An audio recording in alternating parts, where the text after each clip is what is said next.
Dr. Cheerstein for about 10 minutes, so we might have some time for 15 minutes. She took 20 minutes. I'll try to do this fast, but I'd like to have as much time as Dr. Nora had. Thank you for inviting me. Let's see what the slides are. Try it again.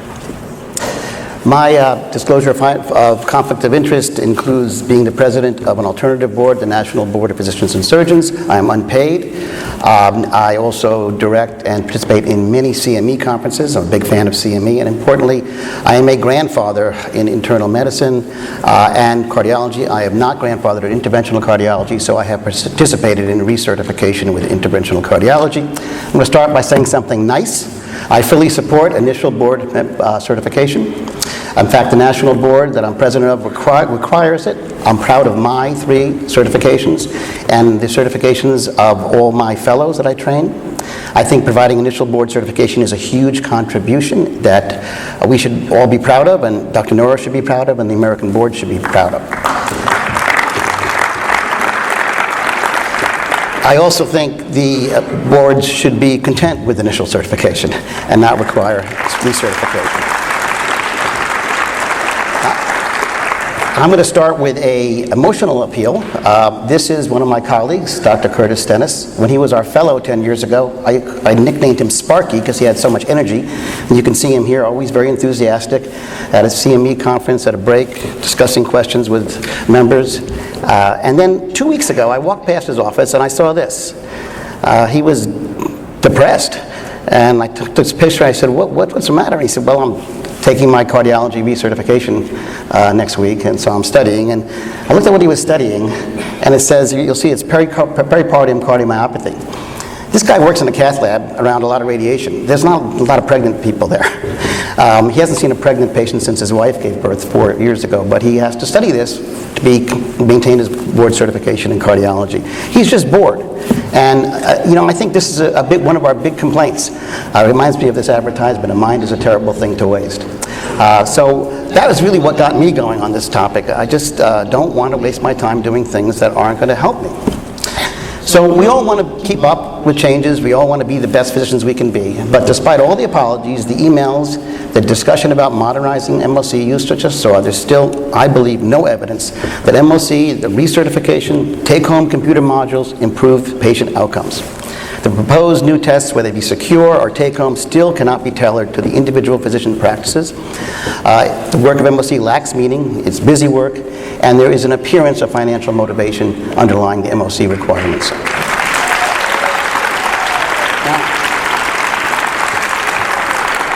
I do not believe that everyone in this room agrees with that, but I actually believe that about 15% disagree and 85% agree, and I'll show you why. But as you listen to people who talk about MOC, you should find out if they're grandfathered, if they've ever participated in it. Because it sounds good on paper, but when you actually do it, that's when the devil is in the details, and it's really not that helpful. Why I say 85% was a paper published last week from the Mayo Clinic. This is just a survey. It's not the best survey in the world, about 1,000 physicians from across all specialties. And if you notice the question MOC, or the statement MOC is worth the time and effort required of me, that was supported by 14.8% of the respondents only. And that was even included doctors who just slightly agree. If you take out the slightly agree, it's only 6.4%. And notice the statement MOC is about generating money for the boards was supported by 2/3 of the respondents. So there's a big problem here. Dr. Nora discussed the data. She's right, there's not a lot of time to discuss this. The data is sparse, it's not very robust, and the data about MOC is often conflicted. There were 2 papers published in JAMA. The first one from the VA found no significant association between MOC and patient outcomes. The second one also found no significant association between MOC and patient outcomes. Dr. Nora pointed out that they did point to a small reduction in cost, but she said it was a 2.5% reduction. Actually, it was a 2.5% reduction in the growth of costs, and it was small. And there were things in that paper that actually went towards the other way. For example, emergency room admissions were higher in MOC required physicians. And that's, there are going to be some variations if you look at enough data points, as you know. And this paper points out the conflicts. The authors, particularly Dr. Hombo and Dr. Lipner, as you see here, are affiliated with the American Board of Internal Medicine. Well, that affiliation isn't, they're actually employed. And you'll see Dr. Hombo there makes, I think it's $400 and something thousand a year. Dr. Lipner makes close to $400,000 a year on the 990. So these are conflicts of interest. I agree with Dr. Nora, that's okay. The board should do their own research, but you should be aware of these conflicts of interest. This, I think, is the poster child for conflicts of interest. This paper was brought to my attention by actually a letter to the editor of the New England Journal that was criticizing a paper I wrote. And this paper says, in general, physicians who are board certified provide better patient care, albeit the results have modest effect sizes and are not unequivocal. So modest effect sizes, that means small. Not unequivocal, that means equivocal. So, you know, and this is written again by Dr. Lipner, which is probably why it's spun a little bit that way. And I thought this was written in the Journal of Continuing Education, but actually it was not. It was pointed out to me later. This was actually written in a supplement to the Journal of Continuing Education that was sponsored by the American Board of Medical Specialties. And you can see Dr. Nora's introduction here about professionalism. And, you know, this is doing your own research and then self-publishing it. And I don't even think there's something wrong with that, but I think you should just be aware of it when you look at data. Be aware of where it's coming from. So there's been a lot of apologies. I think that's a good thing. There's been a lot of changes. I think the changes are for the better. In this case, the biggest change with internal medicine is the elimination of the secure 10-year exam if you do well on more frequent exams. And I think that's better than it was, but I think it's just the lesser of two evils. Should we celebrate the end of the recertifying exam? I say not so fast. The revised program replaces one large waste of time every 10 years with 5 smaller wastes of time every 2 years. There's still no evidence the new MOC program improves patient care. It'll still be a waste of time and money. And it costs $200 to $300 depending on how many certifications you have per year. And this yields a lot of money, $40 to $60 million to the Internal Medicine Board. So think about that when you evaluate these programs. This is the evidence of that, the 990. $30 million came from initial exam in 2013, and $24 million came from MOC, and that was before it was required. It was only required in 2014, so there's a lot of money at stake here. We talked a lot about professionalism. I think it includes professionalism includes managing conflicts of interest.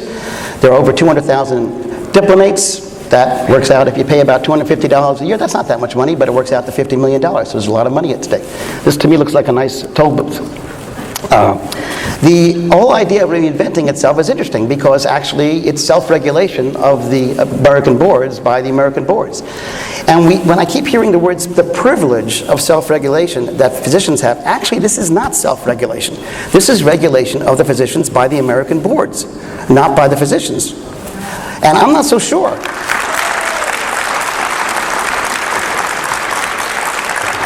I'm not so sure that the government would be better, actually. I'm not sure. So when you see alternative plans, ask yourself, is this really going to help our patients, or are we just checking the box to quiet the critics? Does the new plan create an MOC pathway that is a little less time-consuming for doctors while still providing the member board with his annual fee? So I want to move on to something really important, which is insurance companies, because only recently have we become aware of how important insurance companies are in the MOC debate. I was unaware of this until very recently. So Medicare does not require board certification or MOC, but many private payers require board certification in their contracts with providers. Therefore, the major academic hospitals that employ physicians usually require MOC for hospital privileges.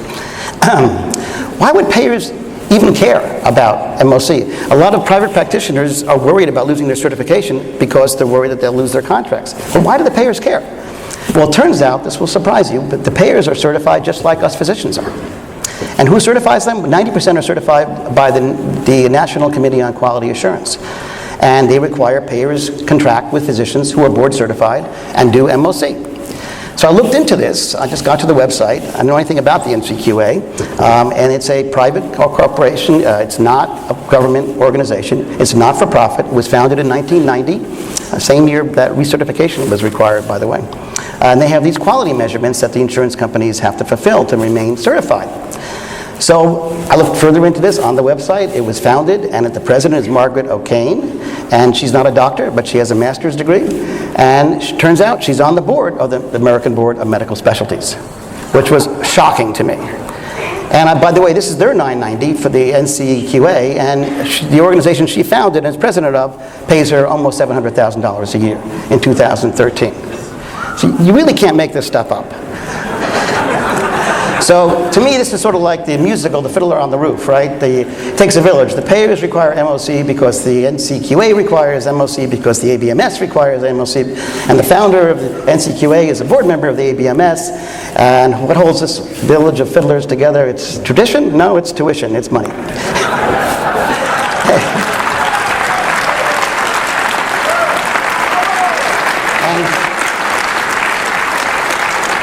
Who are they fiddling with? Well, you know, they're fiddling with us, physicians, and some people call this a medical industrial complex. I think that's going a little bit far. MOC has now gone, and criticism of MOC has now gone mainstream. There are a lot of organizations against it. Recently, even the American Medical Association resolved in this past June to the immediate end of any mandatory secured recertifying examinations. Importantly, Oklahoma legislator signed a law banning forced MOC. And here, let me read. I'm getting close to summing up, but I have 3 more slides. Let me explain to the House. We have a definite time at 10:35 for our president's speech. We have given our speakers specific times. If you would like to give up Q&A time, that's fine. 5 more minutes? I will do it. I will be very quick. Well, I won't take 5 minutes. So that law states, nothing in the Oklahoma Medical and Surgical Licensure Act shall be construed as to require a physician to secure MOC as a condition of licensure, reimbursement, employment, and admitting privileges at a hospital in the state. Now that came from the Oklahoma Medical Association. And so this organization has a lot of power and influence. The CMA and other state medical organizations are key in this discussion. And my question is, how do we get California to adopt laws similar to Oklahoma? What's the best method of overcoming these challenges? I think it might be a law, maybe it's not, but we've got to overcome these challenges and do something positive. And finally, I want to just mention advertisement, because this state, California, and I think only one other state, Texas, has a requirement that you have to be board certified to advertise that you have to be board certified that advertise that you're a board certified physician. You have to be board certified by an American board or one of its equivalents. And many hospital administrators view disclosing board certification on the hospital website as advertising, and therefore MOC becomes required to maintain hospital privileges. I think the California law regarding physician advertising was actually well intended, but was passed when board certification was lifelong, and I think the law needs to be updated to require initial board certification, not MOC or recertification, to advertise. So, to conclude, my last slide. I think we're really lucky to be doctors. A lot of regulation. It's getting tougher, but I still think it's a great job. A reporter asked me recently, hasn't this anti-MOC activity of yours taken a lot of your time? Wouldn't it have just been easier just to do your MOC? And I thought that was funny, and that's of course true, but the key is this. Doctors in general, we're not lazy. We actually like to work. We just want to do meaningful work. Right? The problem is we don't believe that doing the MOC is meaningful.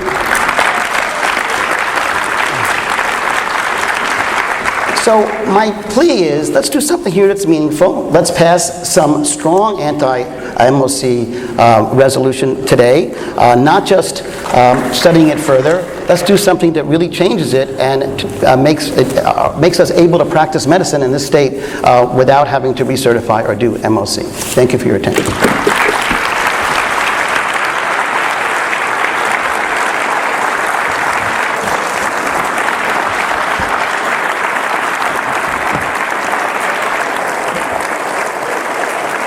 Thank you. Thank you. Thank you.